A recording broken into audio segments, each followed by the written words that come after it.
Good morning everyone. आज हम करेंगे क्लास 12 की यूनिट नंबर 3 का second session that is face recognition and palm recognition. इससे पहले मैं इस सेशन पे एक वीडियो बना चुकी हूँ जिसके अंदर मैंने बताया था कि बायोमेट्रिक रिकॉग्निशन सिस्टम क्या होता है, क्या क्या कंपोनेंट्स और क्या क्या स्टेप्स यूज होते हैं बायोमेट्रिक रिकॉग्निशन सिस्टम के अंदर। और हमने ये भी पढ़ा था कि बायोमेट्रिक स्टैंडर्ड्स कौन कौन से ISO और ANSI के द्वारा प्रोवाइड किए जाते हैं बायोमेट्रिक मशीन्स के लिए। अगर अभी तक आपने उस वीडियो को नहीं देखा है तो उस वीडियो का लिंक आपको ऊपर आई बटन में मिल जाएगा, आप वहां से जाके उस वीडियो को देख सकते हो, या फिर 12th क्लास के नाम से आपको प्लेलिस्ट मिलेगी, वहां पे आपको 12th क्लास की सभी वीडियोस अवेलेबल होंगी, तो आप जाके प्लेलिस्ट में चेक कर सकते हो। Students, if you are new at IT Tech PM then do subscribe to the channel and hit the bell icon for new videos update. Also like and share this video with your friends. So let's get started to our today's topic. सबसे पहले हम बात करेंगे कि face recognition system क्या होता है। Face recognition system एक टेक्नोलॉजी है जिसके अंदर हम डिजिटल इमेज की हेल्प से किसी भी पर्सन को आइडेंटिफाई कर पाते हैं या फिर वेरीफाई कर पाते हैं कि ये पर्सन कौन है, उसे हम बोलते हैं फेस रिकॉग्निशन सिस्टम। जैसे कि अगर आप अपनी नॉर्मल डेली लाइफ में भी बात करो, आप किसी भी पर्सन से मिलते हो तो उस पर्सन का फेस की इमेज या ये कहो उस पर्सन की फेस की कैरेक्टरिस्टिक्स आपके माइंड में स्टोर हो जाती है।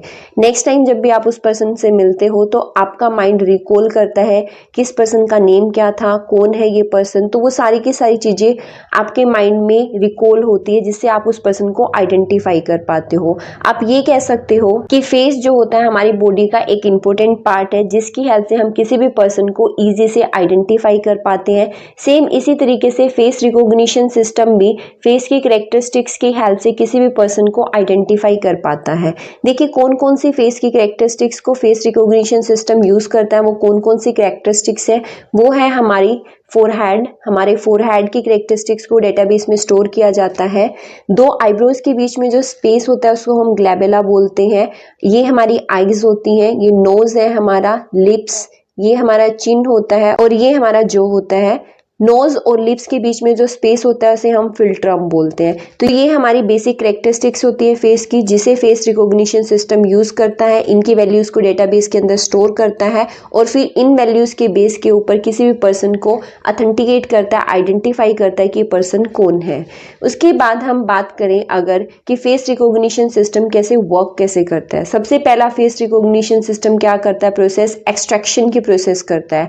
एक्सट्रैक्शन का मतलब क्या है कि पहले सारे के सारे हमारे फेस की फीचर्स को एक्सट्रैक्ट किया जाता है। एक्सट्रैक्ट करने का मतलब है कि हमारे फेस की जो फीचर्स हैं उनको कैलकुलेट किया जाता है, मेजर किया जाता है और मेजर करने के बाद उनकी जो वैल्यूज आएंगी हमारे फेस की फीचर्स की, उनको एक स्पेसिफिक फॉर्मेट के अंदर स्टोर कर दिया जाता है जिसे हम बोलते हैं टेम्पलेट।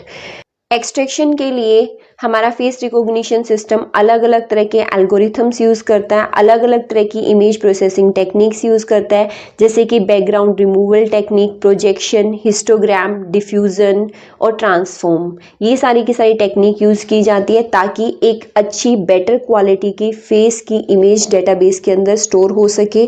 तो ये टेक्निक्स एक्सट्रैक्शन प्रोसेस के अंदर यूज़ की जाती है। एक्सट्रैक्टेड जो डाटा होगा, एक्सट्रैक्टेड जो आपकी फेस की इमेज होगी उसी डेटाबेस में स्टोर किया जाएगा और उसी को रिकॉग्निशन के लिए फिर बाद में फाइनली यूज़ किया जाता है।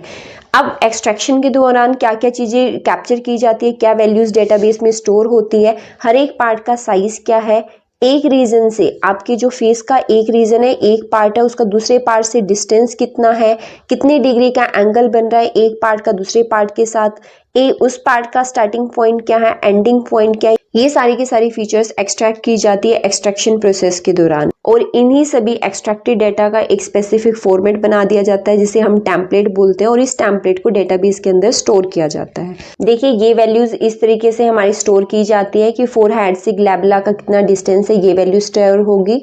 ग्लैबुला से राइट हैंड फोरहेड से कितनी डिग्री का एंगल बन रहा है, कितना उसके बीच में स्पेस है, आई का स्टार्टिंग पॉइंट क्या है, उसका एंडिंग पॉइंट क्या है, नोज से उसका डिस्टेंस कितना है, कितनी डिग्री का एंगल बन रहा है, ये सारी की सारी वैल्यूज एक्सट्रैक्शन प्रोसेस के दौरान एक्सट्रैक्ट की जाती हैं।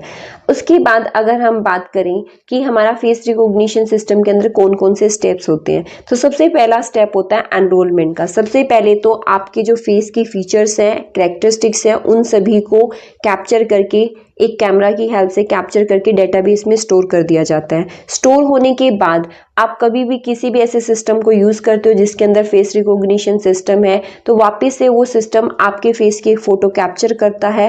कैप्चर करने के बाद आपने एनरोलमेंट के टाइम पे यहाँ पे जो आपने डेटा स्टोर किया था डेटाबेस में, उस डेटा के साथ आपका कंपैरिजन होता है। अगर कंपैरिजन सक्सेसफुल हो जाता है, आपका फेस मैच हो जाता है स्टोर डेटा के साथ, तो आपको सिस्टम का एक्सेस मिल जाता है। अगर मैच नहीं होता तो आपको सिस्टम का एक्सेस नहीं मिलता है। इन्हीं स्टेप्स को हम एक डायग्राम की हेल्प से समझते हैं। देखिए, जैसे सबसे पहले आपकी फ़ोटो को कैप्चर किया जाता है कैमरा की हेल्प से और उसके जो फीचर्स होते हैं उन्हें एक्सट्रैक्ट करके डेटाबेस में स्टोर कर दिया जाता है, जिसे हम बोलते हैं एनरोलमेंट प्रोसेस। एनरोलमेंट होने के बाद आप अगर किसी भी ऐसे सिस्टम को यूज़ करने की ट्राई करते हो जो फेस रिकॉग्निशन सिस्टम को सपोर्ट करता है, तो वो सिस्टम आपका दोबारा से फ़ोटो कैप्चर करेगा और उसे स्टोर डेटा के साथ कंपेयर करेगा। अगर डाटा मैच हो जाएगा तो आपको सिस्टम का एक्सेस मिलेगा, अगर मैच नहीं होगा तो आपको सिस्टम का एक्सेस नहीं मिलेगा। तो ये इस तरीके से हमारा फेस रिकॉग्निशन सिस्टम वर्क करता है। इसका अगर हम एक एग्जांपल भी लेके चले, आप सभी यूज़ करते होंगे अपने स्मार्टफोन के अंदर, आजकल नॉर्मल हो चुका है, हम फेस अनलॉक सिस्टम यूज़ करते हैं। फ़ोन को अनलॉक करने के लिए हम फेस अनलॉक सिस्टम यूज़ करते हैं, जिसके अंदर आप क्या करते हो, सबसे पहले तो अपने फेस की इमेज फ़ोन के अंदर स्टोर कर देते हो, जिसे हम एनरोलमेंट प्रोसेस कहते हैं।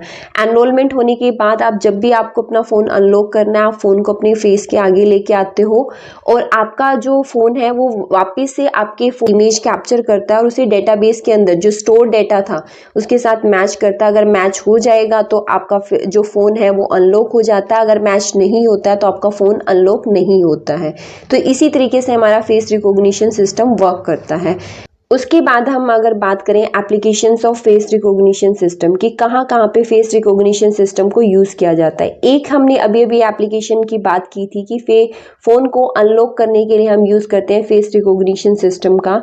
उसके बाद और कहाँ कहाँ यूज़ कर सकते हो आप, अटेंडेंस को मैनेज करने के लिए, जैसे कि अगर आप देखते हो किसी इंस्टीट्यूट में या किसी कंपनी में जो एम्प्लॉयज़ होती हैं उनके अटेंडेंस को मार्क करने के लिए पंचिंग मशीन का यूज़ किया जा रहा है। काफ़ी पहले से यूज़ किया जा रहा है, लेकिन आजकल पंचिंग मशीन को चेंज कर दिया फेस रिकॉग्निशन सिस्टम के साथ।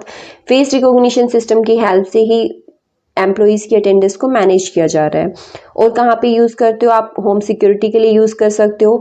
जैसे आप अपनी होम सिक्योरिटी के लिए अगर फेस रिकॉग्निशन सिस्टम को यूज़ करोगे तो जिस जिस पर्सन की उसके अंदर आप इमेज स्टोर होगी सिर्फ उन्हीं के लिए डोर ओपन होगा, अदरवाइज नहीं ओपन होगा। तो इस तरीके से आप यूज़ कर सकते हो। और हम एयरपोर्ट पे यूज़ करते हैं पीपल्स की मॉनिटरिंग करने के लिए, कौन एयरपोर्ट पे आ रहा है, कौन एयरपोर्ट से जा रहा है, तो उनकी मॉनिटरिंग के लिए भी फेस रिकॉग्निशन सिस्टम का यूज़ किया जाता है।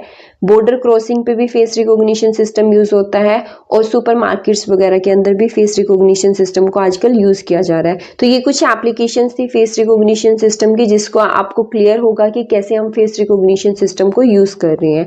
तो आज की वीडियो के अंदर मैंने आपको बताया कि फेस रिकॉग्निशन सिस्टम क्या होता है, क्या क्या स्टेप्स हैं, कैसे फेस रिकॉग्निशन सिस्टम वर्क करता है और कहाँ कहाँ पे हम फेस रिकॉग्निशन सिस्टम को यूज़ कर सकते हैं। नेक्स्ट वीडियो के अंदर मैं आपको बताऊंगी कि फेस रिकॉग्निशन सिस्टम की कौन कौन सी टेक्नोलॉजीज़ हैं, क्या क्या अप्रोचेज़ हैं फेस रिकॉग्निशन सिस्टम करने की, और क्या क्या चैलेंजेस रहे हैं फेस रिकॉग्निशन सिस्टम की और क्या क्या इसकी एडवांटेजेस रही हैं। अगर आज का वीडियो आपको अच्छा लगा then do like, share and subscribe to my channel. Thanks for watching this video.